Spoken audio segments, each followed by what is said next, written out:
الذي تساءلون به والأرحام إن الله كان عليكم رقيبا أما بعد Alhamdulillah, puji dan syukur kita panjatkan kehadirat Allah Subhanahu wa taala.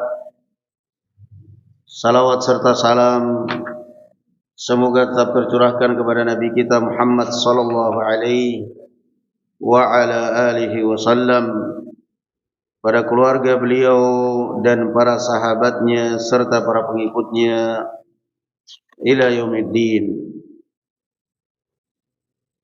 Taib, di dalam bab sebelumnya dari ringkasan Sahih Muslim,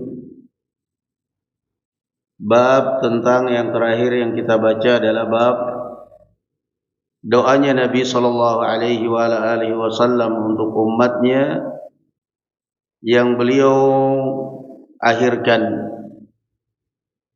Bab bahwa setiap nabi memiliki doa, satu doa yang mustajabah. Likulli nabiyyin da'watun mustajabatun da'a biha ala qaumi. Setiap nabi Allah Azza wa Jalla berikan satu doa yang sudah dijamin mesti mustajab doa itu. Doa-doa yang lain masih ada kemungkinan diijabahi atau ditolak.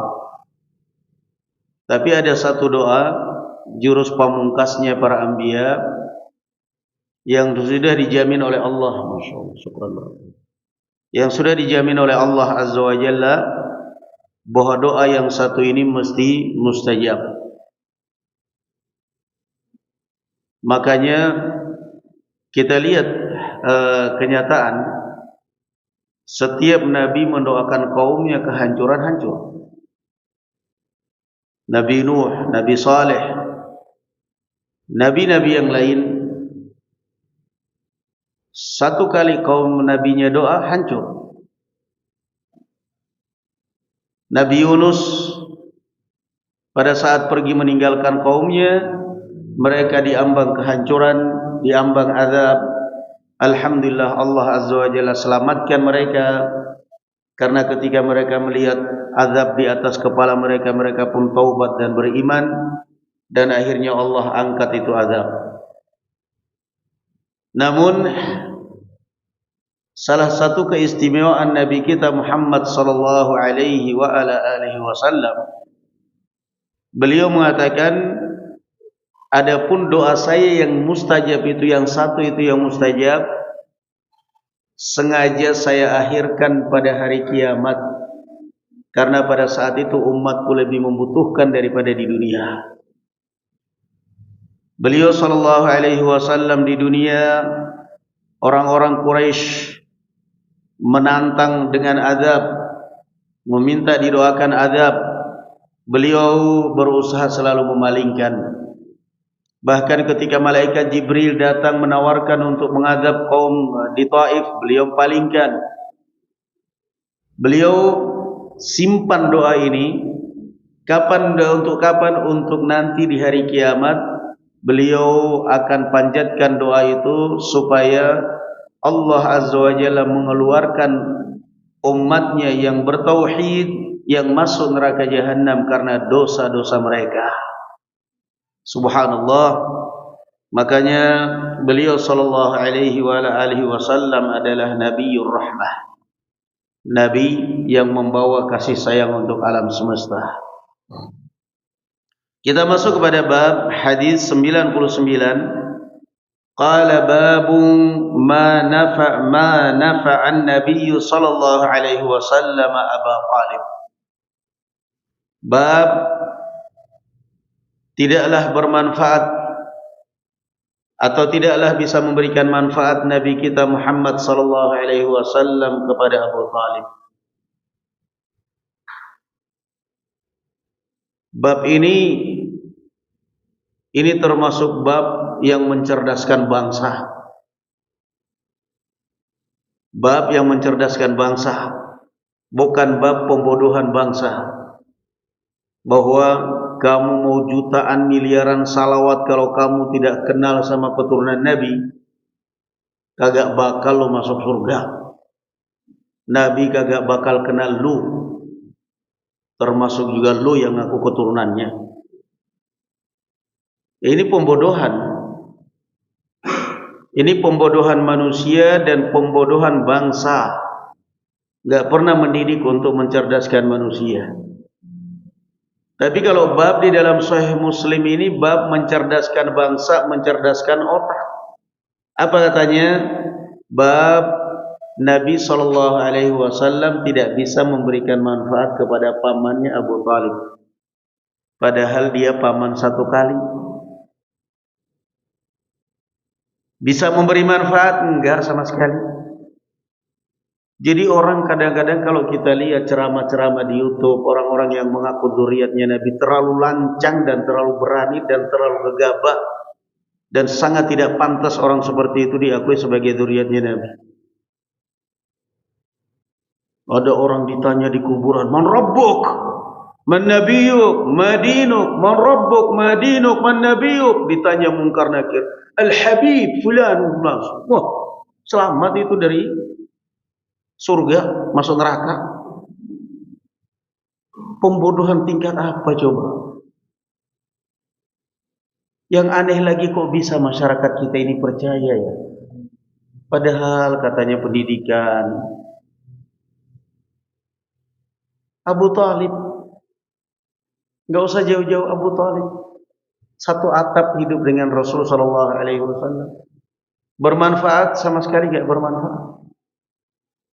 Nabi bisa memberi manfaat, kata beliau, Anil Abbas bin Abdul Muttalib annahu qala, dari Al-Abbas bin Abdul Muttalib, "Ya Rasulullah, hal nafa'ta Aba Talibin bi syai'in fa innahu kana yahutuka wa yaghdabu lak." Ya Rasulullah, apakah engkau memberikan manfaat, engkau bisa memberikan manfaat kepada Abu Talib? Karena dulu dia selalu melindungi engkau, dia selalu marah kalau kamu diganggu, dan dia tidak mengharapkan uang, tidak mengharapkan amplop. Dia benar-benar marah dari dalam hatinya. Qala, "Na'am, huwa fi dhahdahin minan nar, walaula ana lakana fid darkil asfali minan nar." Maka Rasulullah sallallahu alaihi wa ala alihi wasallam mengatakan, "Na'am, iya, saya bisa memberi manfaat, hanya saja tidak bisa mengeluarkannya dari neraka jahanam. Tetap aja di dalam neraka jahanam, namun agak mending, agak di atas dikit neraka jahanamnya. Kalau bukan karena aku," kata Rasulullah, "dia akan berada di kerak neraka jahanam." Ini padahal siapa ya ikhwan? Padahal Rasul. Maka kalau ada orang yang setiap ceramah bangga dengan nasab, bangga dengan nasab, nasab ini nasab, itu adalah jahiliyah, pembodohan. Semenjak kapan nasab bermanfaat di hadapan Allah Subhanahu wa taala? Allah Azza wa Jalla mengatakan, "Fa idza nufikha fis suri fala ansaba bainahum yawma idzin wa la yatasaalun." Dan jika sangkakala telah ditiupkan, yaitu kiamat, maka tidak akan ada nasab yang bermanfaat dan tidak akan ada orang yang bisa dimintai pertolongan. Jadi sekali lagi, itu tidak lain adalah pembodohan. Orang nurut, nunut, manut, percaya. Yang benar keturunan Nabi, kalau memang benar-benar keturunan Nabi SAW, tidak akan pernah menjadi pengemis hanya untuk kepentingan diri sendiri. Ya Rasulullah, Al-Abbas tanya kepada Rasulullah, "Ya Rasulullah, Anda tahu kan Abu Talib bagaimana perjuangannya selalu membela Anda, melindungi Anda?" Rasulullah SAW hijrah ke Madinah itu setelah Abu Talib meninggal, ajaibnya lagi dalam berdekatan sekali meninggalnya dengan meninggalnya Khadijah. Dua orang yang selalu pasang dada membela melindungi Rasul sallallahu alaihi wasallam, memanfaatkan kedudukan mereka yang terpandang di mata orang-orang Quraisy. Yang pertama adalah Khadijah bintu Khuwailid, istri beliau sallallahu alaihi wasallam. Yang kedua Abu Talib. Allah Azza wa Jalla takdirkan dipanggil dalam waktu yang berdekatan. Khadijah meninggal, tidak lama Abu Talib meninggal. Bebas orang-orang Quraisy. Bebas orang-orang Quraisy untuk mengganggu Nabi sallallahu alaihi wasallam, bahkan merencanakan pembunuhan. Kenapa? Sudah tidak ada lagi yang diperhitungkan, sudah tidak ada lagi yang pasang dada, sudah tidak ada lagi yang disegani.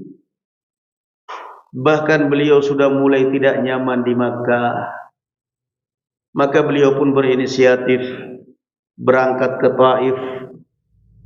Barangkali di Taif mendapatkan perlindungan dakwah.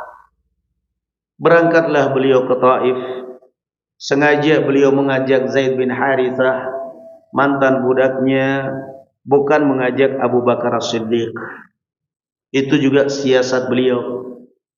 Karena kalau beliau mengajak Abu Bakar As-Siddiq, bisa jadi orang Taif, sesepuh-sesepuh Taif akan bersedia melindungi beliau, tapi bukan karena melindungi dakwah, karena melindungi Nabi, tapi karena segan kepada siapa? Kepada Abu Bakar. Abu Bakar orang yang disegani. Bisa jadi mereka berkenaan melindungi, tapi karena nggak enak, karena basa-basi, karena ada Abu Bakar. Maka Rasul sallallahu alaihi wasallam mengajak Zaid bin Harithah yang tidak mereka kenal. Ternyata harapan jauh dari kenyataan. Beliau di sana justru ditolak. Tidak cukup hanya ditolak, beliau dilempari batu. Beliau dilempari batu. Beliau di Taif ditolak, di Makkah ditolak. Sudah enggak ada tempat lagi bagi beliau. Di Taif ditolak, di Makkah ditolak, enggak boleh kembali ke Makkah. Setelah orang-orang Makkah mendengar berita bahwa Muhammad pergi ke Taif, menawarkan perlindungan dakwah kepada orang-orang, kepada kepala suku di Taif, maka beliau ditolak di Taif, di Makkah sudah tidak boleh kembali lagi. Allah Azza wa Jalla gerakkan hati Al-Mut'im bin Adi bin Naufal untuk kemudian memberikan perlindungan kepada Muhammad. Wahai Muhammad, kalau kaummu tidak lagi melindungi kamu, kembalilah engkau ke Mekah di bawah perlindungan saya. Saya yang menjamin keamananmu. Mut'im bin Adi memanfaatkan ketokohannya, dia juga melindungi bukan karena dia muslim, dia juga kafir. Meninggal pun dalam keadaan kafir Mut'im bin Adi. Anaknya yang masuk Islam, Jubair bin Mut'im. Dia melindungi semata-mata karena manusia, semata-mata karena kemanusiaan yang adil dan beradab. Semata-mata karena manusia aja dia melindungi. Sehingga Ar-Rasul sallallahu alaihi wasallam bisa kembali ke Makkah dengan perlindungan Al-Mut'im bin Adi, sambil menyusun strategi untuk melakukan perjalanan hijrah ke Madinah. Sampai akhirnya berakhir dengan hijrah. Semua itu terjadi setelah Abu Talib meninggal dan Khadijah radhiyallahu anha meninggal. Namun apakah jasa-jasa Abu Talib bermanfaat? Kata Rasul sallallahu alaihi wasallam ketika ditanya, bermanfaat sih bermanfaat, tapi ya enggak bisa keluar dari neraka. Kenapa? Urusan surga dan neraka itu amal, bukan nasab. Urusan surga dan neraka itu adalah urusannya amal, bukan nasab. Itu yang diajarkan oleh Al-Quranul Karim dan juga oleh Nabi kita Muhammad sallallahu alaihi wasallam, bahwa surga urusannya adalah amal kita dan bukan nasab. Wa tilkal jannatul lati uristumuha bima kuntum ta'malun. Dan surga yang kami wariskan kepada kalian itu semua berkat dari amal-amalan kalian. wa basyiril ladzina amanu wa 'amilus solihati anna lahum jannat, dan berikanlah kabar gembira kepada orang yang beriman dan beramal saleh bahwa bagi mereka adalah surga. Makanya untuk pembodohan supaya masyarakat dibiarkan dalam keadaan bodoh supaya gampang ditipu, tidak akan pernah diajarkan Al-Quran, tidak akan pernah diajarkan hadis, yang ada diajarkan pokoknya salawat aja udah. Udah itu aja diajarkan. Nanti begitu diceramai dibodohin, tinggal dibodohin aja, manut-manut aja, dibodohin duit keluar, wal'iyadzubillah. Qala وعن ابن عباس رضي الله عنه, dan dari Ibnu Abbas radhiyallahu anhuma, anna Rasulullah sallallahu alaihi wasallam qala ahwanu ahli an-nar 'adzaban Abu Talib wa huwa mushta'ilun bina'alain min narin yagli minhuma dimaghuhu. Kata Rasulullah sallallahu alaihi wasallam, orang yang paling ringan siksa nerakanya adalah Abu Talib. Apa itu seringan-ringannya siksa neraka Jahannam? Yaitu dia memakai 2 sandal besi yang menyala, yang panas, dan mendidih otaknya. Itu paling ringan. Ringannya aja seperti itu, na'udzubillah. Ringannya aja seperti itu, na'udzubillah ya ikhwan. Berdiri di atas kedua sandal, otaknya mendidih karena panasnya. Siapa yang sanggup dengan api neraka Jahannam, wal'iyadzubillah?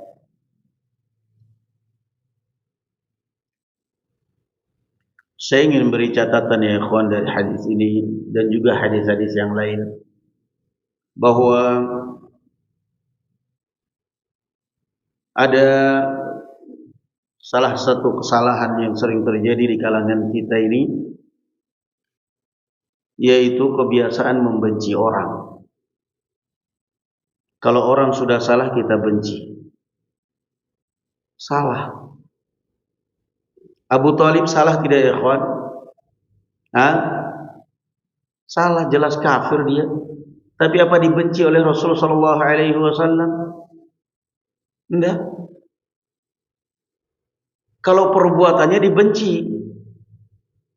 Kalau perbuatan Abu Talib jelas Rasulullah benci dan semua orang kaum muslimin pun benci. Tapi apakah Rasulullah sallallahu alaihi wasallam benci Abu Talib? Enggak. Bahkan ketika meninggal pun Allah Azza wa Jalla katakan, innaka la tahdi man ahbabt walakinnallaha yahdi man yasha. Engkau tidak akan dapat memberi hidayah pada orang yang engkau cintai sekalipun wahai Muhammad. Dicintai. Walakinnallaha yahdi man yasha. Namun hanya Allah lah yang memberikan hidayah pada siapa yang dikehendakinya. Jadi ini termasuk kesalahan dalam dakwah yang kadang-kadang di atas namakan manhaj. Ketika ada orang yang dianggap salah, yang dilihat salah, dibenci orang itu, bahkan kadang-kadang saking bencinya ketemu pun buang muka. Ketemu pun buang muka. Tapi kalau justru ketemu dengan orang Chinese, orang kafir, nggak buang muka, kan aneh. Ini manhaj apa ya ikhwan yang seperti ini? Khawarij. Ada orang salah, bencilah kesalahan dia. Tapi kalau dia adalah saudara kita seorang muslim, rahmatilah dia dan cintailah dia sebatas keimanan dia. Itulah manhaj Ahlus Sunnah wal Jamaah.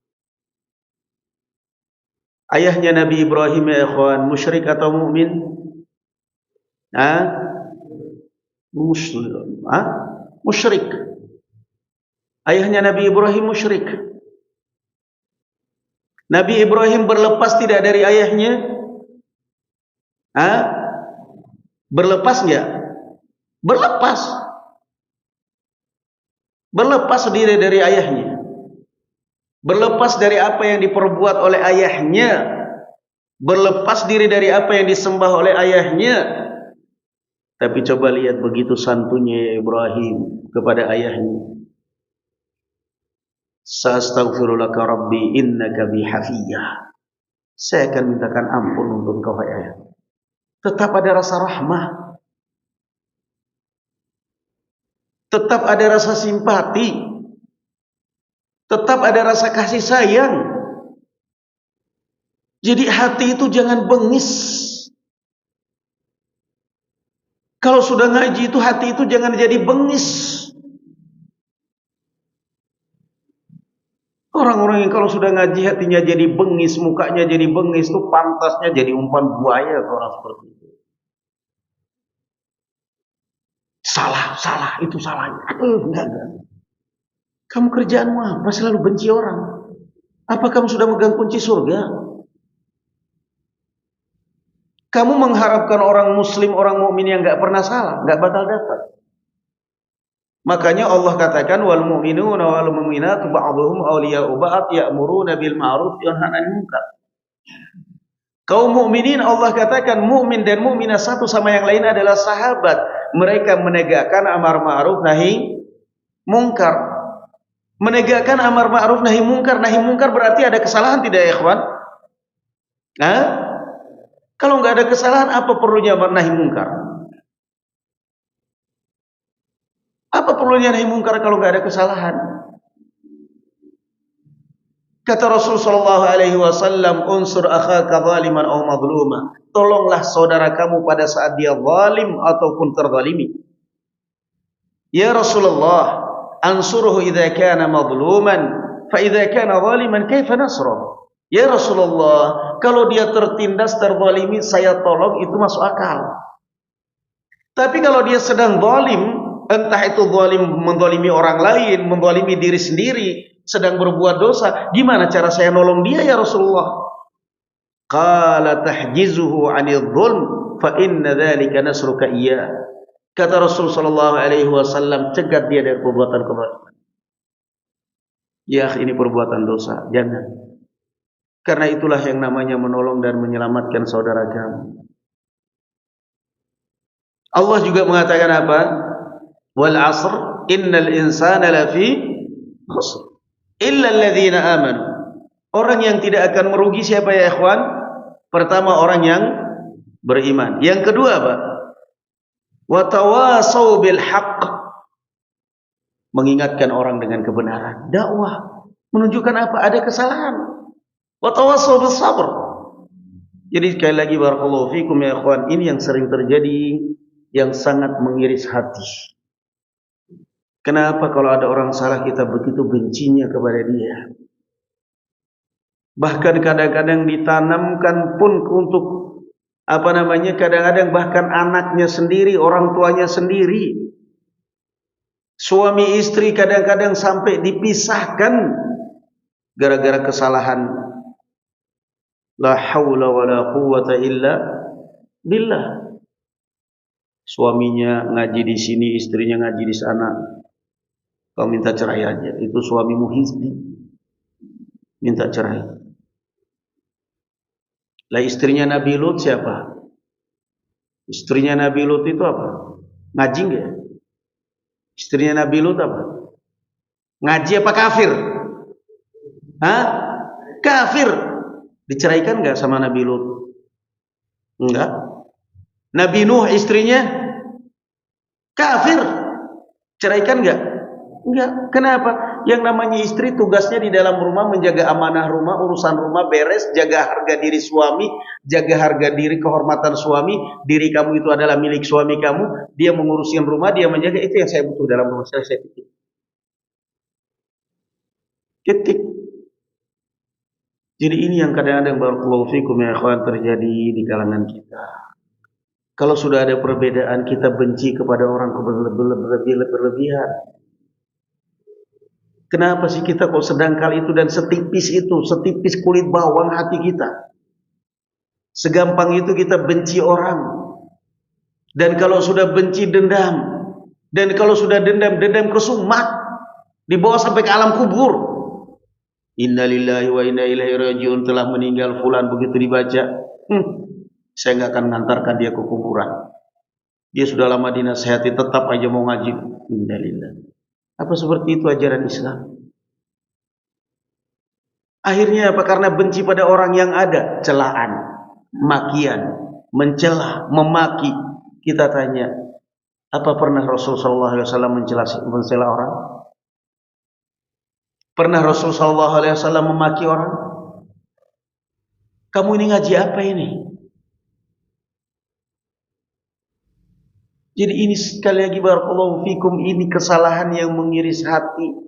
Kenapa begitu gampang kita kalau sudah melihat kesalahan sedikit dari saudara kita benci. Kalau sudah benci ketemu buang muka, nggak pernah nitip salam.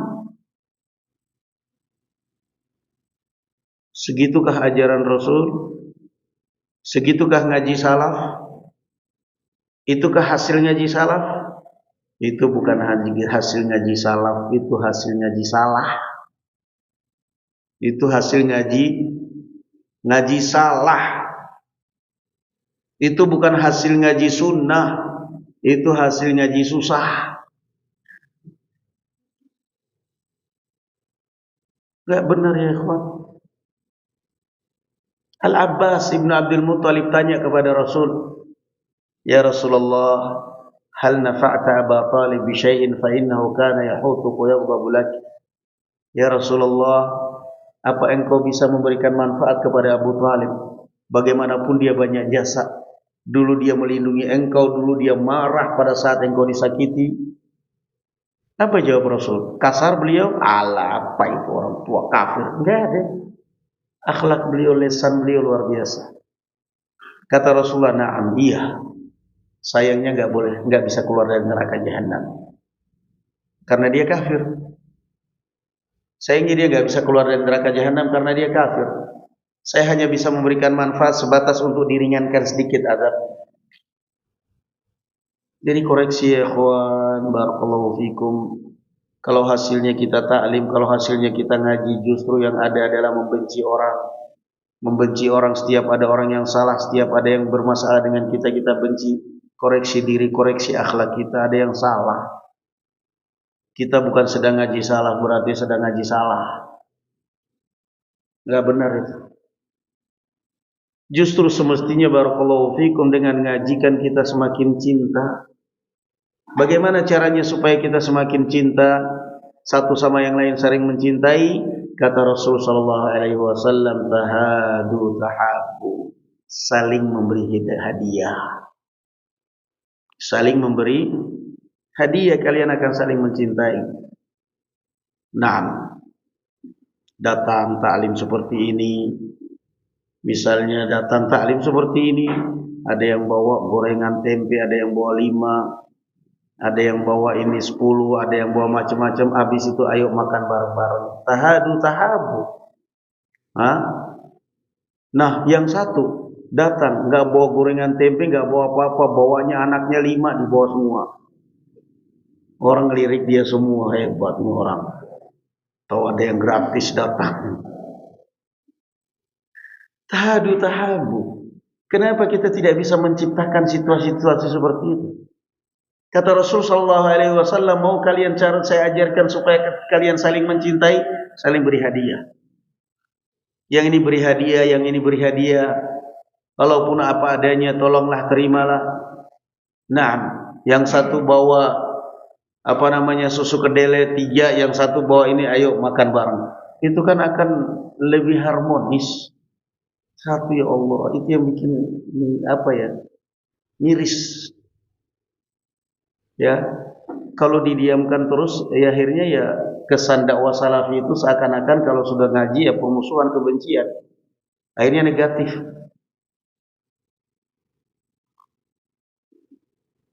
Maka belajar ya ikhwan dari yang seperti ini.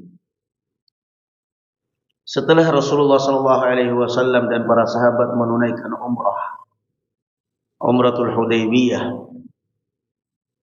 Rasulullah membiarkan para sahabat tawaf sa'i baina Safa wal Marwah. Setelah mereka selesai tahallul, Rasul sallallahu alaihi wasallam mengizinkan para sahabat kunjungi keluarga-keluarga kalian. Keluarga mereka musyrik kafir di Makkah. Dikunjungi. Jadi cabut, hilangkan dari hati kita ya ikhwan rasa benci kalau sudah ada teman salah, benci kalau sudah ada orang salah, benci. Itu ada dendam ya ikhwan. Iblis itu seperti itu. Siapa yang dendam dan siapa yang benci sampai hari kiamat kepada Adam? Iblis. Mau Anda jadi pengikut iblis? Enggak mungkin. Kita ini ngaji untuk memperbaiki akhlak. Rasul sallallahu alaihi wasallam mengatakan, "Innama bu'itsu liutammima makarimal akhlak." Aku ini diutus untuk menyempurnakan akhlak. Akhlakmu yang sudah baik sebelum ngaji, setelah ngaji lebih baik. Bukan setelah ngaji menjadi berubah jadi sangar. Kesannya kalau sudah ngaji itu sangar. Apalagi kalau udah jenggotnya panjang. Kalau udah bercadar itu enggak nyapa, enggak ramah dia. Salah. Salah, kita justru lebih ramah barakallahu. Jangan benci orang. Allah mengatakan la yaskhar qaumun min qaum. Jangan pernah merendahkan orang lain. Bisa jadi lebih baik daripada kamu. Itulah ajaran Islam ya ikhwan. Kita mengambil pelajaran dari hadis ini, kisah Abu Thalib. Ini sangat jauh dengan apa yang kita praktekkan, yang sering dipraktekkan oleh banyak orang. Sehingga terkesan seakan-akan kalau ngaji salaf itu adalah permusuhan, adalah cacian, makian, celaan. Terkesan kalau sudah cadar itu adalah angas, enggak ramah, susah saling sapa, susah. Salah. Harus dirubah itu barakallahu fikum. Dirubah. Nah. Qala babu qaulin Nabi sallallahu alaihi wa ala alihi wasallam yadkhulul jannata min ummati 70,000 bighairi hisab. Jadi di mana-mana ya kawan dakwah kita itu. Kalau kita di kota-kota kayak gini sih nggak begitu terasa ya. Yang terasa banget itu kalau kita di desa. Desa di situ ada banyak ikhwan, nah itu terasa. Yang merasakan keresahan siapa? Masyarakat. Karena seakan-akan komunitasnya ikhwan kita itu, akhwat kita itu sendiri. Nggak bersatu dengan ibu-ibu, bahkan ada yang datang ibu-ibu di situ nggak ada yang salami, dipelototin dari jauh. Ngumpul. Dan sekali lagi kalau di kota gini nggak begitu ya, yang terasa itu masya Allah kalau di kampung-kampung, termasuk di kampung saya, karena saya masuk pelosok sana di Buton pelosok, masyarakat jaga jarak, jadi bahan gunjingan. Dan mindset masyarakat itu bahwa salaf ya begitu, bahwa salaf itu ya seperti itu memang, angas, nggak bermasyarakat. Yang jelek siapa? Yang jelek saya. Karena di kampung itu saya yang pertama kali, bahkan bukan hanya di kampung, Buton semuanya, bahkan Sulawesi Tenggara. Kita yang pertama kali masukkan di sana. Yang otomatis serangannya ke kita masyarakat ya ke saya. Bulan Ramadan 2 tahun yang lalu pulang, kumpul warga ngundang, masyarakat diundang semuanya, warga diundang, kumpul di masjid pondoknya Evan di situ datang. Mulai dari lurahnya semuanya datang, semuanya ibu-ibu datang semua. Sebelum buka bersama, nah di situ kesempatan. Ikhwan saya tegur dengan teguran seperti ini tadi. Jangan kalian mengira dengan kalian bercadar sudah lebih baik dari ibu-ibu di kampung sini. Sehingga kalian jaga jarak, salah. Justru kalian menjadi contoh yang terbaik. Jangan kalian merasa bahwa ngaji sudah lebih baik daripada orang-orang di kampung ini. Belum tentu. Justru kalianlah yang membuka pintu kebaikan.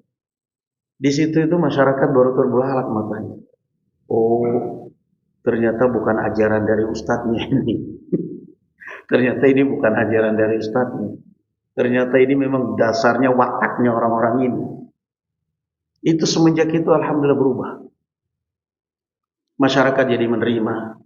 Ikhwan akhwat kita juga alhamdulillah bisa membaur. Kenapa? Memang kita ini kadang-kadang perlu ditabokin. Karena kalau nggak ditabokin, nggak sadar-sadar, dikiranya itu sudah paling benar, paling baik. Yang akhirnya merusak citra dakwah. Merusak citra dakwah. Barakallahu fikum ya ikhwan. Nah, sudah masuk isya ya? Azan dulu. Azan dulu baru lanjut.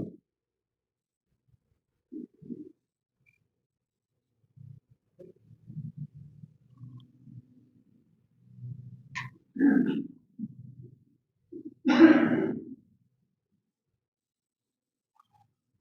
Akbar, Allahu Akbar. Allahu Akbar.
Baik, kita lanjutkan bab ucapan Nabi sallallahu alaihi wasallam akan masuk surga di umat ini 70.000 orang tanpa hisab, tanpa adab.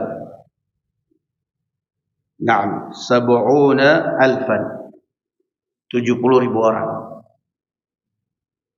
Orang masuk surga ya ikhwan barakallahu fikum itu ada beberapa tahapan.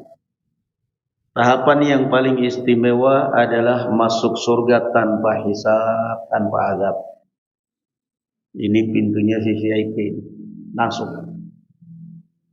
Yang kedua, orang masuk surga setelah menjalani hisab.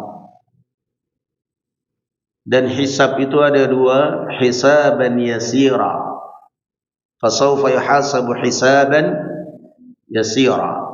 Hisab yang sangat mudah. Hisab yang sangat mudah itu apa? Al-'ard. Diperlihatkan amal baik, amal buruk, setelah itu amal buruknya ditutupi dengan kebaikannya, masuk surga. Hisab yang berat, dirinci sedetail-detailnya dan itu berat. Mintai pertanggungjawabnya secara detail, berat. Orang masuk surga setelah hisab, ditimbang amal melalui sirat. Dan bahkan ada orang yang masuk surga yang paling terakhir setelah terpanggang di dalam neraka jahanam. Berarti yang paling nikmat dari mereka-mereka ini yang mana ya ikhwan? Yang pertama ya, masuk surga tanpa hisab, tanpa azab. Allahumma ja'alna minhum. Mudah-mudahan kita termasuk mereka. Amin rabbal alamin. Qala wa an Husain ibn Abdurrahman qala kuntu 'inda Sa'id ibn Jubair. Dari Husain ibn Abdurrahman beliau bercerita, suatu ketika aku pernah bersama Sa'id ibn Jubair. Sa'id ibn Jubair sayyidut tabi'in. Qala faqala ayyukum ra'al kawkab alladhi inqadda al-barihah. Sa'id ibn Jubair kemudian berkata, siapa di antara kalian yang semalam melihat bintang terjatuh? Qala qultu ana. Saya menjawab, saya. Kata Husain ibn Abdurrahman. Thumma qultu ama inni lam akun fi salatin walakinni ludigtu. Kemudian kata Husain ibn Abdurrahman, saya menyambung ucapan saya bukan sedang salat, tapi saya disengat kalajengking. Apa maksudnya ucapan Husain ibn Abdurrahman ini? Beliau mengatakan, Sa'id ibn Jubair tanya, tadi malam ada enggak yang kalian ngelihat bintang jatuh? Biasanya bintang jatuh itu rata-rata awal malam atau akhir malam? Akhir malam ya. Dan yang paling banyak biasanya di pedesaan. Berarti kalau orang bisa melihat bintang jatuh, itu kan orang begadang akhir malam. Nah, maka Husain ibn Abdurrahman ketika ditanya oleh Sa'id ibn Jubair, siapa yang melihat kalian di antara kalian melihat bintang? Saya. Berarti kesan ketika dia mengatakan saya, berarti ini orang kan tidak tidur akhir malam kan? Kesannya berarti dia nggak tidur akhir malam, namanya juga orang zaman dahulu. Kalau akhir malam nggak tidur kan berarti sholat malam. Beda dengan zaman sekarang, akhir malam nggak tidur konser musik, akhir malam nggak tidur Piala Dunia, akhir malam nggak tidur YouTube, TV. Tapi kalau zaman dahulu bangun akhir malam nggak tidur itu berarti sholat malam. Nah, maka kata Abdul Husain ibn Abdurrahman, beliau mengatakan menggarisbawahi saya bukan karena sholat malam. Maksudnya apa? Tidak mau pencitraan. Wah, sholat malam luar biasa. Enggak, saya enggak sholat malam waktu itu. Saya bangun makanya bisa ngelihat bintang bukan karena bangun sholat malam. Ini berarti apa ya, kawan? Yang namanya di antara pelajaran dari hadis ini, yang namanya salaf itu sangat jauh dari pencitraan. Nah, enggak doa, enggak baca Quran, tapi minta difoto dari depan. Qurannya di depan, tolong dong videoin ambil Quran. Kelihatan baca Quran. Kadzab, sudah dusta, bohong, riya lagi. Kalau seandainya benar itu kan riya. Sudah, kalau seandainya benar riya, ini bohong pisan. Jadi itulah ya, sehingga terkesan seakan-akan ini orang masya Allah khusyuk banget doanya. Tolong hadir, oh tangannya dia, padahal dia nggak doa. Nah, itu kan pencitraan, dijadikan status, pinjam sorban, pinjam jubah warna putihnya, jadikan status supaya calonnya nanti ngelihat, buat calon suami saya gagah. Pencitraan. Makanya kata Husain ibn Abdurrahman, ama inni lam akun fi salatin. Saya ngelihat bintang itu bukan karena lagi bangun sholat malam. Kenapa? Ludigtu, saya bangun karena kesakitan disengat kalajengking. Tidak mau masalah pencitraan itu. Qala famadza sana'ta? Kata apa namanya Sa'id ibn Jubair, lalu apa yang kau lakukan? Qala irtaqaitu, saya meruqyahnya. Ini termasuk penanganan ketika disengat kalajengking, disengat tawon, disengat ular, digigit ular. Ruqyah pertama kali, tangani pertama kali dengan ruqyah. Jangan panik. Irtaqaitu, ruqyah, Al-Fatihah. Alhamdulillahirabbil alamin. Tiup. tiupkan. Yakin dengan keajaiban Al-Quran. Ayat kursi bacain. Masih sakit, baca lagi. Masih sakit, baca lagi. Kata Imam Ibnul Qayyim, lebih bagus lagi kalau dengan bawang putih dihaluskan, ditumbuk, kemudian dikelilingi sehingga racunnya tidak menjalar di tubuh. Nah, diruqyah. Qala fama hamalaka ala dhalik. Kata Sa'id bin Jubair, apa yang menyebabkan kamu melakukan itu? Qultu haditsun haddatsanahu Sya'bi. Kata Husain bin Abdurrahman, karena ada hadis yang disampaikan kepada kami oleh Al-Imam Asy-Sya'bi. Qala wa ma haddatsakum Sya'bi. Kata Sa'id bin Jubair, apa yang disampaikan kepada kalian oleh Asy-Sya'bi? Qultu haddatsana an Buraidah Ibnu Husayb Al-Aslami. Beliau menceritakan kepada kami dari Buraidah Ibnu Husayb Al-Aslami, annahu qala la ruqyata illa min 'ainin aw humatin. Bahwasanya Rasulullah mengatakan tidak ada ruqyah yang paling bermanfaat kecuali dari penyakit ain dan humah, demam. Nah, penyakit ain itu penyakit yang timbul karena pandangan mata orang. Bisa jadi pandangan orang hasad, bisa jadi pandangan orang senang. Itu ain.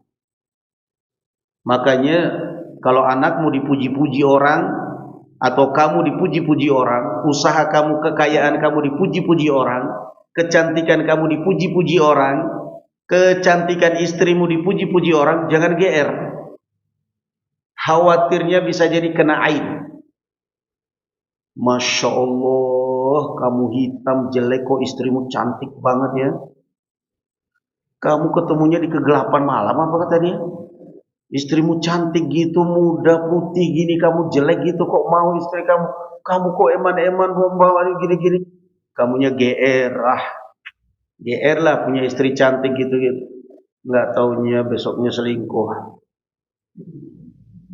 Ternyata resiko juga punya istri cantik. Bukan hanya aku yang senang, banyak orang lain senang. Bisa jadi ain. Bisa jadi penyakit ain. Padahal tadinya si perempuan ini memang dia tahu suaminya memang gak ganteng. Cuman dia rupanya terobsesi dengan lagu katanya yang ganteng banyak ulahnya. Akhirnya dia udahlah, daripada mau ganteng nanti taunya sudah punya mantan banyak. Nanti dapat suami yang ganteng ternyata belum sudah ini lagi, sudah selingkuh, sudah ini. Udahlah, mending jelek tapi setia. Tadinya begitu prinsip dia. Mending jelek tapi setia. Tapi karena kena penyakit ain, terlalu banyak yang nyanju. Habis apa? Dia pasang status di YouTube, di Facebook, dia WhatsApp. Dia pasang status. Dia dandan, lipstikan, kerudungan, semuanya dia foto, status. Dilihat orang banyak, dipuji orang banyak, akhirnya jadi kena ain. Bisa jadi kena penyakit ain. Makanya hati-hati, jangan pasang status foto kamu di WhatsApp, di Facebook, di mana saja, jangan. Jangan pasang status anak kamu di Facebook, di WhatsApp, di mana saja, jangan. Pasang aja itu status Hajar Aswad ke status Ka'bah ke. Kadang-kadang di berangkat haji dengan istrinya atau umrah dengan istrinya, sampai di sana foto latar belakang Ka'bah, habis itu jadikan status. Kalau kamu kena ain mau apa? Itulah penyakit ain. Penyakit ain itu bisa jadi muncul karena pandangan orang hasad, bisa jadi muncul karena pandangan orang yang kagum. Apa akibatnya? Bisa saja sampai kepada kematian. Bisa saja sampai kepada kematian. Itu penyakit ain, maka hati-hati. Bisa aja kepada kematian, bisa aja kepada kebangkrutan, kerusakan harta kamu. Hasad atau terlalu apa tadi? Terlalu kagum. Lalu penanganannya apa? Ruqyah. Diruqyah. La ruqyata illa min ainin aw humatin. Qala, kemudian kata beliau, qad ahsana faqala qad ahsana man intaha ila ma sami'. Kata Sa'id bin Jubair, sungguh sangat indah orang yang beramal sesuai dengan apa yang dia dengar. Apa di sini ya kawan? Saling menghargai. Ilmu itu saling menghargai. Muslim saling menghargai satu dengan yang lain. Enggak boleh merasa paling baik. Walakin haddatsana Ibnu Abbas 'an Nabi sallallahu alaihi wasallam qaal uridat 'alayya al-umam.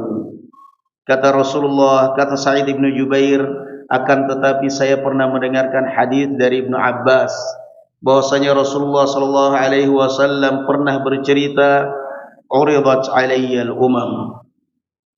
Suatu ketika Allah menampakkan kepadaku seluruh umat.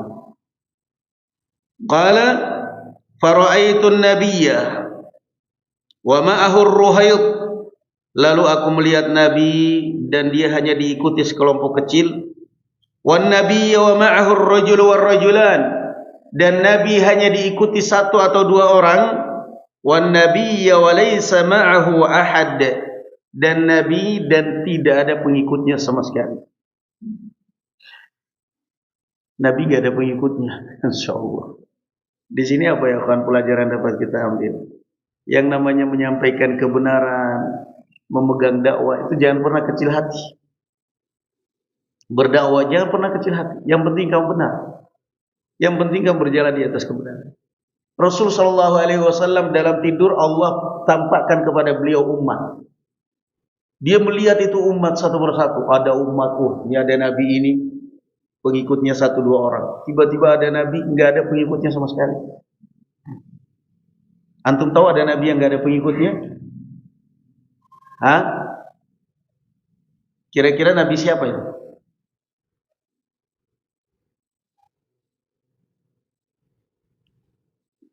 Nabi itu kan ada yang kita ketahui, ada yang tidak kita ketahui. Nabi Ayub diantaranya. Nabi Ayub, siapa pengikutnya? Masyarakatnya aja membuang dia. Itulah. Maka di situ ini apa maksudnya ya kawan? Beliau sallallahu alaihi wasallam hendak mengajarkan kepada kita jangan pernah kecil hati dengan sedikitnya jamaah kamu. Nah, makanya kadang-kadang orang terlalu GR kalau banyak pesertanya, santai aja. Qala idrufi ali sawadun 'azimun faqultu annahum ummati faqila li hadha Musa wa qaumuhu. Tiba-tiba ditampakkan di hadapanku lautan manusia. Saya pun mengira bahwa mereka ini umatku. Oh, ini umatku. Namun ternyata dikatakan kepadaku hadza Musa wa qaumuhu. Ini adalah Musa dan kaumnya. Artinya apa? Bahwa umat Nabi yang paling banyak pengikutnya setelah Nabi kita Muhammad sallallahu alaihi wasallam adalah Nabi Musa. Yang paling banyak pengikutnya. Qala walakin inzur ila al-ufuq, akan tetapi coba kamu lemparkan pandanganmu ke ufuk wahai Muhammad. Fa nadartu fa idza sawadun 'azimun faqila li unzur ila al-ufuqil akhar. Aku pun melihat ke ufuk, ternyata saya melihat lautan manusia. Lalu kemudian Allah mengatakan kamu lihat ke ufuk yang lain. Fa nadartu fa idza sawadun 'azimun. Saya pun melihat ternyata di sana ada lautan manusia. Faqila li hadhihi ummatuk. Lalu kemudian Allah mengatakan inilah umatmu. Umat Nabi yang paling banyak pengikutnya adalah Nabi kita Muhammad. Di antara sebabnya karena kalau nabi-nabi terdahulu itu kan kalau meninggal umatnya selesai, syariatnya selesai. Nabi Musa meninggal syariatnya sudah selesai. Syariat Nabi yang berikutnya lagi Yusha ibn Nun. Nabi kita Muhammad sallallahu alaihi wasallam beliau meninggal syariatnya sampai hari kiamat. Sampai hari kiamat.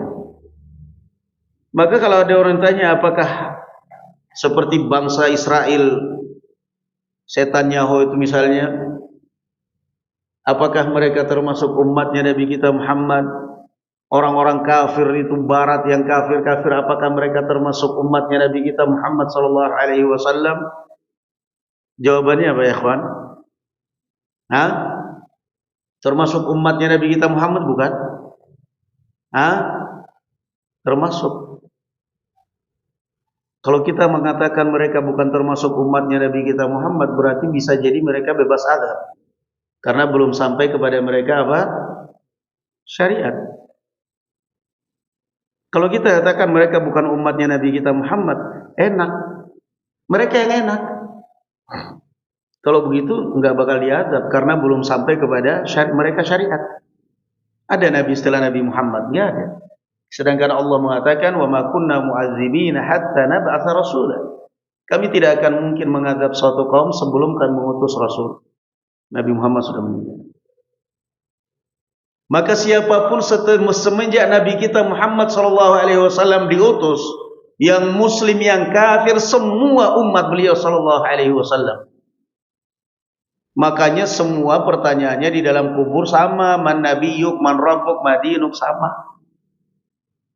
Enggak ada, semua umatnya beliau.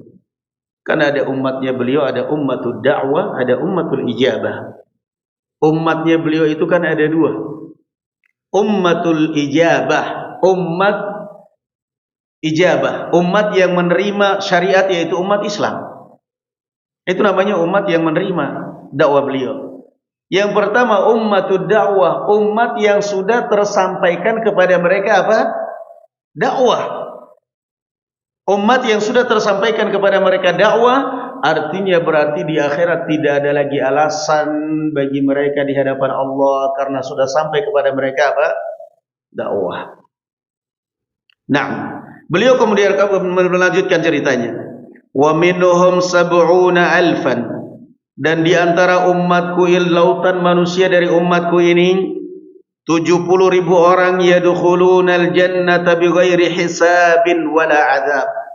Mereka masuk surga 70.000 orang ini tanpa hisab, tanpa azab, enaknya luar biasa. Qala thumma nahadha fadakhala manzilah fakhaba an-nasu fi ulaik alladhina yadkhuluna al-jannata bighairi hisabin wala azab.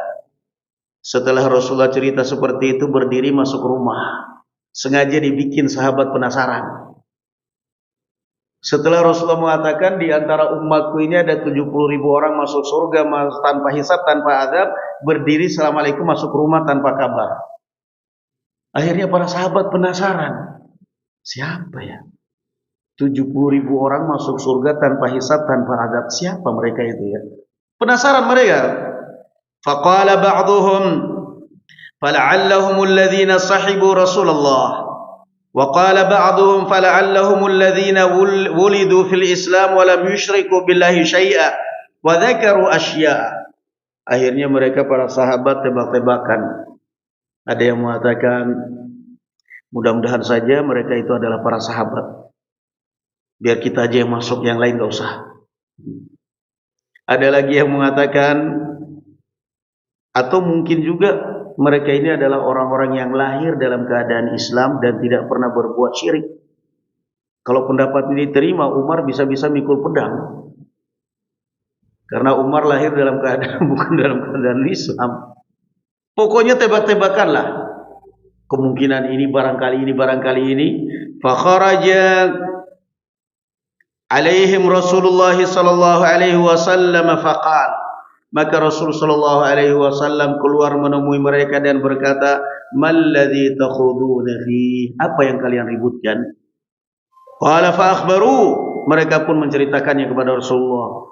Faqala humul ladzina la yarqun wa la yastarqun wa la yatatayyarun wa ala rabbihim yatawakkalun. Di sini riwayatnya seperti itu, la yarqun. Yang benar la yastarqun. Di dalam riwayat Muslim la yarqun, namun dikritisi oleh Syekhul Islam. Yang benar adalah la yastarqun. Mereka tidak minta diruqyah. Kalau la yarqun tidak meruqyah, dan itu enggak mungkin. Jibril pernah meruqyah, Rasul sallallahu alaihi wasallam pernah meruqyah. Maka yang benar riwayatnya la yastarqun, tidak minta diruqyah. Dia tidak minta diruqyah karena apa ya ikhwan? Hidup tawakal. La yastarqun, tidak minta diruqyah. Maka perbiasakan kalau antum sakit, kalau antum merasakan ada gejala apa gitu, coba Jangan minta diruqyah, kamu ruqyah diri kamu sendiri. Kenapa? Kamu minta diruqyah, yang meruqyah itu bacaannya apa? Al-Quran kan? Kamu bisa baca Quran? Bisa, baca itu sendiri. Di sela-sela kamu capek baca Quran sendiri, kamu dengarkan bacaan Quran lewat HP. Perbiasakan. La yastarqun, jangan minta sedikit-dikit. Oh, ini kayaknya saya mau datang ke Ustadz minta diruqyah. Enggak usah, kamu baca Quran sendiri. Saya alhamdulillah semenjak pulang dari Yaman itu begitu, enggak pernah meruqyah saya. Ada orang datang minta, Anda bisa baca Quran? Bisa, baca itu sendiri. Bedanya apa? Kalau ruqyahnya yang kita baca adalah mantranya dukun, kan nggak kedengaran kan? Dukun kan cuma komat kamit aja, kita nggak tahu apa yang dia baca, ya memang kedukun. Tapi ketika baca datang kepada ustadz minta diruqyah, apa yang dibaca ustadz kan kita dengar. Ustadz juga bacanya bukan dengan hafalan, dengan Quran, kalau nggak dengan handphone. A'udzubillahi minasyaitonirrajim. Cuman baca Quran, kalau gitu saya juga bisa baca. Baca sendiri, la yastarqun, jangan minta diruqyah. Nah, Al-Quran itu barakallahu fikum mukjizat. Maka sekali lagi jangan berbiasakan untuk meruqyah diri sendiri. Nah, ada orang istrinya sakit minta diruqyah oleh suaminya. Suaminya ambil Quran, istrinya diruqyah. Apa yang dia baca? Surat An-Nisa. Fa in khiftum alla tuqsitu fil yatama fanqihu ma taba lakum minan nisa'i masna wa thulatha wa ruba'. Istrinya berdiri langsung lompat, aku udah sembuh, udah cukup. Dia bacakan ayat itu, kalau kamu bisa maka nikahilah 2 orang, 3 orang wanita, 4 orang wanita, langsung sembuh istrinya. Cukup, aku udah sembuh, enggak jadi ruqyah. Nah, itu mukjizat Al-Quran. Istrinya minta diruqyah dengan ayat itu. Rupanya perempuan Masya Allah, dibacakan ayat itu langsung sembuh. Jadi jangan minta diruqyah. Nah, karena apa? Karena tahu artinya. Kalau orang yang nggak tahu artinya ya enjoy aja, santai aja. Tapi karena dia tahu artinya, dia orang Arab, tahu artinya Quran, begitu dibacain langsung sembuh. Jinnya keluar langsung. Nah, udah sembuh katanya. Itu ciri mereka yang pertama, la yastarqun, tidak minta diruqyah. Yang kedua, wala yatatayyarun. Di antara sifat mereka dari yang masuk surga tanpa hisab, tanpa azab, la yatatayyarun, tidak pernah merasa sial dengan apapun. Udah, pokoknya hidup tawakal. Kita sudah membuka usaha ini ternyata gagal lagi, udah gak usah salahkan siapa-siapa, serahkan kepada Allah. Nggak usah ribut suami istri, gara-gara kamu sih, kata istrinya. Kata suaminya, lu. Akhirnya berantem. Usahanya nggak jalan, duitnya habis, berantem. Dapat apa setelah itu? Cerai. Dapat apa setelah itu? Sakit. Yang korban siapa? Anak. Udah. Yang penting kan kita sudah berusaha. Siapa orang yang mau rugi dan siapa orang yang mau bangkrut? Enggak ada kan? Yang ada orang cari untung. Qadarullah gagal, berarti namanya apa? Qadarullah wa ma syaa fa'al. Kata Rasulullah sallallahu alaihi wasallam, kalau kamu sudah berusaha semaksimal mungkin, kalau kamu sudah berupaya semaksimal mungkin, lalu gagal, lalu tidak berhasil, maka kata Rasulullah, jangan pernah mengatakan gara-gara ini. Coba dulu kalau kamu dengar saya. Jangan kemudian suami berkata kepada istri, kamu sih dulu maksa-maksa saya. Jangan pula istri kemudian balas, gara-gara kamu dulu. Makanya apa-apa itu nurut, makanya ini semuanya ribut, ndak usah.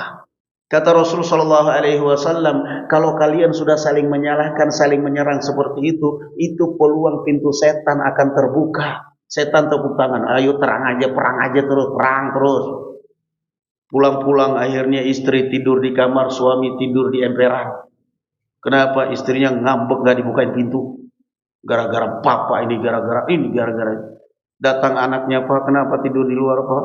Mamanya kalian kejam.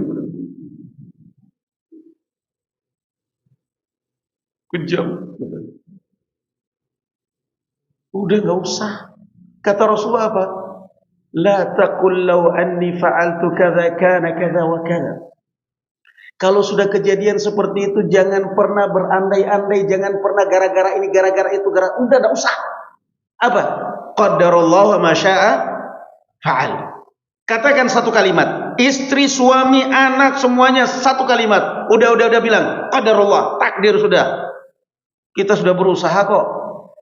Yang penting jangan kalau punya hutang ditagih hutang, takdir belum bayar hutang. Enggak boleh. Mohon maaf Pak, sebenarnya saya ingin banget bayar hutang saya Pak, tapi takdir Pak belum bayar. Oh yes, itu udah blok namanya. Kalau seperti itu nggak boleh. Tapi kalau sudah terjadi, kita sudah berusaha. Perbiasakan itu. Perbiasakan. Sekarang kita kembalikan kepada fakta, kenyataan, realita. Apa yang diucapkan Rasulullah benar nggak? Kalau kamu sudah berusaha kemudian gagal, kamu mengatakan gara-gara ini, coba kalau nggak begini, coba. Kata Rasulullah itu akan membuka pintu syaitan. Benar nggak kenyataannya? Hah? Benar nggak? Sangat benar. Sekarang dengan gara-gara kemudian usaha jadi maju lagi, kan enggak? Yang ada akhirnya trauma. Mau maju lagi trauma, mau maju lagi tengkar lagi dulu, mau merintis yang lain lagi perang Badr. Kalau yang dulu perang dunia pertama, ini sekarang perang dunia kedua. Yang terjadi akhirnya apa? Barakallahu fikum ya ikhwan, sakit hati, suami sakit hati, istri sakit hati, dendam. Setelah sakit hati akhirnya sakit fisik, lama-kelamaan sakit mental, dibawa ke rumah sakit jiwa. Jangan. La yatatahhar. Enggak pernah merasa sial. Enak itu hidup seperti itu ya. Nah, sudah beli tiket ketinggalan pesawat karena ketiduran. Alah deh. Qadarullah ma syaa fa'al. Santai aja udah. Istri ngamuk aja, namanya juga takdir. Siapa yang mau ketinggalan pesawat? Hah? La yatatahhar. Coba itu perbiasakan. Kita sudah berusaha menjadi orang yang baik. Kita sudah berusaha merintis bisnis suami istri, sudah berjalan, ini semuanya qadarullah gagal. Kata istri, udah nggak usah nyalakan suami. Kata suami, udah nggak usah. Bukan kamu yang salah, bukan saya yang salah. Berarti belum rezeki kita. Berarti Allah belum menakdirkan rezeki kita di situ. Ayo kita cari yang lain. Kita cari yang lain. Yang penting jaga kompak, jaga totalitas, tetap kompak, tetap setia. Allah akan bukakan pintu rezeki yang lain. Kegagalan adalah keberhasilan yang tertunda. Sudah cukup. Jangan pakai prinsip kapitalis. Sukses perlu kerja berat. Siapa yang mengatakan sukses perlu kerja berat? Tidak ada itu, kapitalis itu. Kalau sukses itu kuncinya kerja berat, semestinya orang yang paling sukses di dunia ini siapa ya kawan? Para kuli bangunan. Kerja berat nggak mereka? Hah? Sangat berat. Bulan suci Ramadan, dia ingin puasa bersama kaum muslimin. Tapi dari mana dia dapat duit? Nggak kerja, istri ngambek. Kalau bapak nggak kerja mau makan apa? Dia pergi dari rumah dengan lemas, ngambil motor, ngegas motor kayak orang mau mati aja lemas. Marah-marahin sama istrinya dari rumah. Sampai di sana panas-panasan, masang genting, masang ini, dia mau nggak mau harus kerja. Dia puasa. Kerja berat mereka. Siang ngantuk dia harus tidur. Tidur paling setengah jam, bos datang dalam tidur. Tidur melulu kerja lo. Minta gajian, ya Allah. Besok paginya pegal-pegal linu-linu, pinginnya nggak berangkat dulu, capek, istri ngamuk-ngamuk. Sampai di rumah capek, minta dipijitin istri. Istri mau mijitin, kalau ngasih duit dulu, duit belum gajian mah. Kan bapak udah tahu, Sabtu baru gajian. Nah ini bapak minta dipijitnya hari Rabu, belum bisa. Belum cair. Udah sabarin aja dulu. Nasib. Tapi apa mereka sukses? Kalau sukses mereka nggak bakal jadi kuli bangunan. Kasihan. Kita bukan menghina, enggak. Ini contoh aja. Mereka justru pahlawan. Tapi kan kasihan, jadi masih mau megang prinsip itu. Sukses itu kerja keras, prinsip kapitalis Yahudi. Ada orang yang nggak kerja tiba-tiba sukses, kenapa? Dapat undian. Nah, habis belanja tiba-tiba diundi kupon dapat 1 miliar. Wah. Ada orang sukses kenapa? Nemu emas. Jadi sukses butuh kerja keras kunci kesuksesan. Itu barakallahu fikum ya ikhwan kapitalis. Taqwallahi azza wa jalla adalah kunci kesuksesan. Nah, la yatatayyarun. Pegang ya ikhwan kalimat ini. Wasiat Rasulullah itu akan merubah hidup kita kalau kita pegang. Kalau sudah gagal, kalau sudah nggak berhasil, udah nggak usah nyalahkan siapa-siapa, nggak usah. Karena kalau sudah saling menyalahkan, saling ini semuanya, yang ada akhirnya nggak akan ada titik temu, nggak akan ada solusi, bahkan ke depan pun akan selalu trauma. Antum bacakan surat Nun kan? Surat Nun. Kisah siapa? Kisahnya Ashabul Jannah. Kisahnya pemilik kebun. Yang kebun mereka tinggal panen. Sudah matang, sudah jadi tinggal panen. Mereka mengatakan, besok kita akan pergi panen sebelum orang-orang miskin bangun supaya mereka nggak minta jatah. Mereka berangkat pagi hari sebelum orang miskin bangun, tengah malam mereka berangkat. Ternyata mereka mendapati kebun mereka kering semua, diserang hama di malam itu, kering, nggak bisa dipanen. Mereka mengatakan apa? Fa'aqbala ba'dhum 'ala ba'dhin yatalawamun. Mereka pun saling menyalahkan satu sama yang lain, gara-gara kamu, gara-gara kamu, gara-gara kamu. Yatalawamun. Kamu sih nggak benar ngajarin supaya orang miskin tidak tahu kita panen tengah malam. Yang satu lagi bilang, kamunya aja ikut-ikutan. Udah ngerti saya salah, kenapa kamu ikut-ikutan saya? Yang satu lagi, saya kan gara-gara kalian ini akhirnya panen gagal. Ya talawamu. Mereka saling menyalahkan satu sama yang lain. Qala awsatuhum alam aqul lakum laula tusabbihun. Qalu subhana rabbina inna kunna zalimin. Orang yang paling baik di antara mereka berkata, sudahlah, ini semua sudah terjadi. Udahlah, kita istighfar aja, kita tobat aja kepada Allah. Laula tusabbihun, udah bertasbih aja kepada Allah, udah salat ibadah, sudah istighfar, udah taubat. Ini sudah terlanjur, taubat kepada Allah. Mereka kompak serentak mengatakan, inna kunna zalimin. Sudah, ini kesalahan kita semua. Ini kesalahan kita semua. Jangan sampai terulang kembali, ambil sebagai pelajaran. Kira-kira muncul semangat hidup nggak kalau sudah begitu? Muncul nggak stamina gairah untuk bangkit?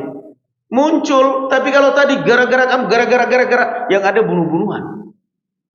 Ya itu tadi yang ada akhirnya ngambek-ngambekan suami istri. Suami tidur di kamar sambil tangannya di belakang kepalanya ditongkong di kamar ngelamun, yang dia menghitung istrinya, gara-gara istri saya kurang ajar, duit saya akhirnya habis. Datang istrinya lagi ngelamun dendam seperti itu. Kenapa Pak? Enggak apa-apa. Emang kenapa kok dari tadi kelihatan ngelamun aja? Enggak apa-apa. Istrinya maksa, emang kenapa? Wah terus terang akhirnya, gara-gara kamu sih. Coba kalau istrinya langsung ngapuk. Perempuan kan nggak boleh disalahkan. Iya kan? Perempuan itu nggak boleh disalahkan. Walaupun dia salah nggak boleh disalahkan. Pokoknya benar aja udah. Ngamuk langsung udah. Maka perbiasakan sekali lagi, pegang kalimat qadarullah ma syaa fa'al. Sudah takdir. Saya sudah berusaha yang terbaik. Ternyata ya sudah gagal. Udah beli tiket kereta, ternyata ketinggalan kereta. Udah qadarullah ma syaa fa'al. Nggak usah ini gara-gara undangan, gara-gara udah jalan. Kenapa? Kalau kamu sudah mengatakan gara-gara, coba tadi kalau nggak begini, coba. Yang ada kamu akan patah semangat. Nggak ada gairah itu. Bahkan rasanya mau bunuh diri aja. Tapi coba kalau kemudian kamu bangkit, ambillah pelajaran dari kasus. Kalau kamu naik motor jatuh, duduk aja di aspal atau langsung berdiri? Naik motor jatuh di aspal, enak juga ya tidur di aspal ya. Ntar aja lah 1 jam baru bangun. Nggak ada. Begitu jatuh langsung cepat-cepat motornya diangkat. Berusaha untuk bangkit. Itulah filosofi kehidupan. Kamu jatuh dalam bisnis, kamu jatuh dalam hartamu apa semua, bangkit cepat-cepat. Jangan selalu gara-gara. Coba kalau dulu mobil saya nggak saya rental, coba kalau dulu rumah nggak usah, itu sudah berlalu, sudah lupakan itu semua. Sosok masa depan kamu dengan baik. Udah titik. Itu namanya prinsip hidup.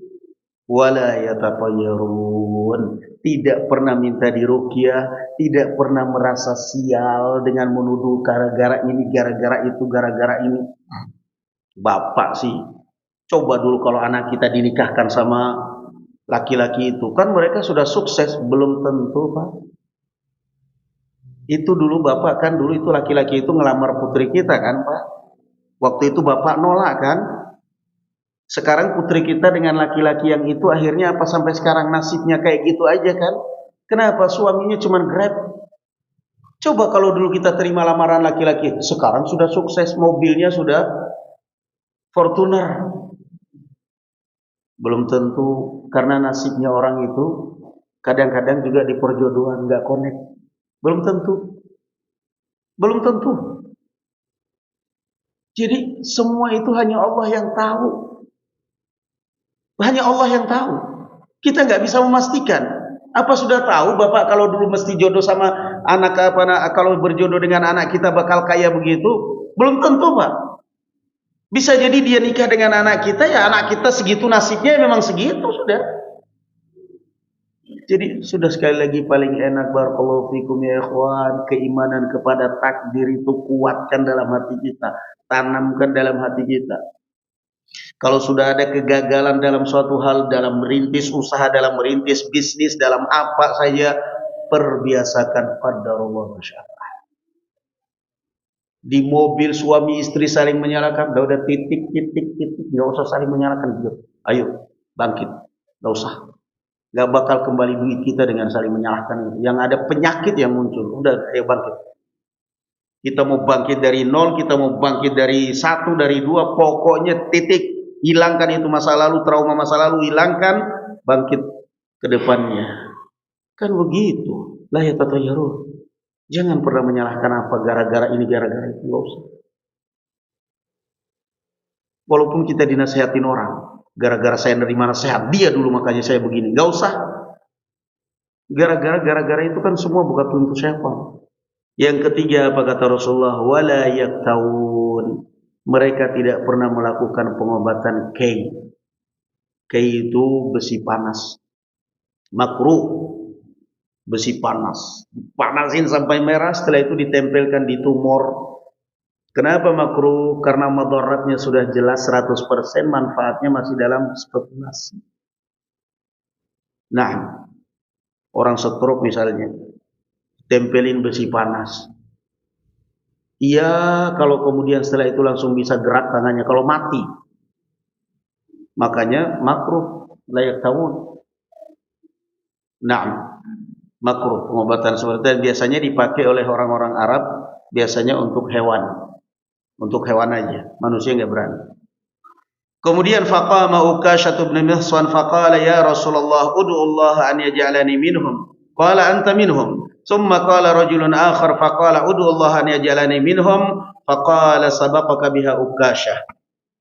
Ada seorang sahabat yang berdiri namanya Ukashah bin Mihsan atau Muhsin dan dia berkata, "Ya Rasulullah, tolong doakan saya kepada Allah, mudah-mudahan saya termasuk mereka." Kata Rasul sallallahu alaihi wasallam, "Anta minhum," kamu termasuk mereka. Masya Allah. Yang lain berdiri lagi, "Ya Rasulullah, ud'ullah an yaj'alani minhum." Saya juga ya Rasulullah, tolong doakan saya supaya saya termasuk mereka. Rasulullah mikir, ini kalau saya ladenin semua orang berdiri. Bahkan bisa jadi yang nggak datang pun akan datang lagi ke rumah habis itu. Dan madaratnya besar. Bisa jadi akhirnya datang orang-orang yang nggak pantas. Ini dilema bagi Rasul. Mau mengatakan kamu tidak pantas, tersinggung nggak orang? Jelas sakit hati di depan orang lagi. Mau beliau menerima, jelas kalau ini diterima akan berlomba-lomba. Saya juga ya Rasulullah, saya juga. Maka Rasul sallallahu alaihi wasallam menutup pintu sangat aman dengan mengatakan sabaqaka biha Ukasha. Kamu keduluan Ukasha. Kuota tambahan cuma satu. Kuota tambahan cuma satu, kamu udah keduluan Ukasha. Lo enggak nerima. Aduh, kenapa aku telat? Maka di dalam hadis ini apa ya ikhwan? Pentingnya menjaga perasaan orang dalam berbicara. Kita pandai dalam berbicara, tapi jagalah perasaan orang. Dalam rumah tangga, suami istri mau ingin langgeng rumah tangga, jaga perasaan masing-masing. Jaga perasaan masing-masing. Bercanda apa pun boleh, tapi jangan saling saling jaga perasaan. Ada ikhwan kita, ada saudara kita, ada ukhti kita, ada akhwat kita, jaga perasaan. Jangan asal ngomong, asal bahasa kita ceplas-ceplos gitu, jangan. Gak peduli. Kadang-kadang ada orang yang baperan. Dia biasa lesannya kalau ngomong ke orang kasar, giliran orang kasar ke dia tersinggungnya luar biasa. Gak benar itu. Itu namanya mura'atus syu'ur, jaga perasaan orang dalam berbicara. Rasul dilema ini, mau diiyakan bakal rebutan orang yang lain meminta, mau ditolak bakal sakit hati ini orang. Maka Rasulullah mengatakan dengan santai, sabaqaka biha Ukasha, sayangnya kamu keduluan Ukasha, udah aman. Maka sebisa mungkin orang yang bijak akan selalu dalam berbicara akan selalu menjaga perasaan orang. Tidak yang penting dia berucap, yang penting dia berkata. Lah, itu penting. Barakallahu fikum ya ikhwan. Ada pertanyaan? Berangkat.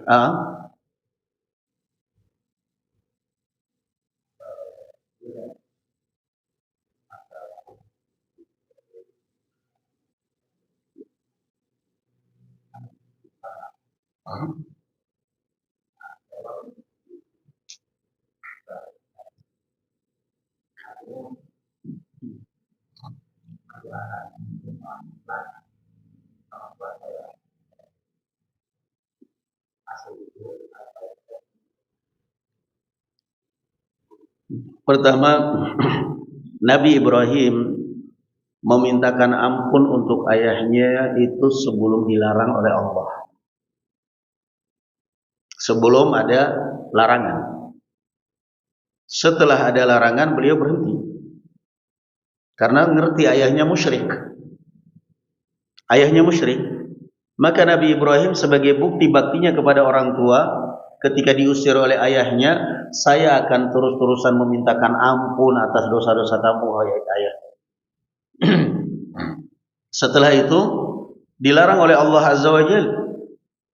Ma kana lil mu'minin ma kana lil mu'minin ma kana lin nabiy wal ladzina amanu an yastaghfiru lil musyrikeen walau kanu aba'ahum, sampai wa ma kana istighfaru Ibrahim li abihi illa am mau'idatin wa'adaha iyyah falamma tabayyana lahu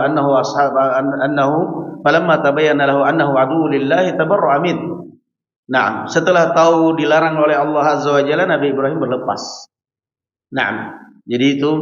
Yang kedua, memintakan ampun untuk orang tua kita misalnya yang muslim, yang sholat, yang taat, semasa dia hidup maupun setelah dia meninggal. Jangan berhenti. Minimal paling tidak dalam satu hari kalimat Rabbighfirli wali walidayya warhamhuma kama rabbayani shaghira. Paling tidak kalimat itu terucap di lisan kita dalam satu hari, satu kali, dua kali, syukur kalau banyak. Rabbighfirli wali walidayya warhamhuma kama rabbayani shaghira. Rabbighfirli wali walidayya warhamhuma kama rabbayani shaghira. Antum yang punya orang tua belum sempat berbakti, orang tua meninggal, antum baca ayat itu akan rasanya meneteskan air mata ya. Orang tua sudah meninggal, belum sempat berbakti, belum sempat membalas apa-apa. Rabbighfirli wali walidayya warhamhuma kama rabbayani shaghira. Sambil nyopir, sambil makan, bangun tidur, Rabbighfirli wali walidayya warhamhuma kama rabbayani shaghira. Masih hidup maupun sudah meninggal, jangan lepas, karena mereka lah orang yang paling berjasa dalam hidup kita. Na'am, wallahu a'lam. Ada satu lagi. Satu pertanyaan ada lagi?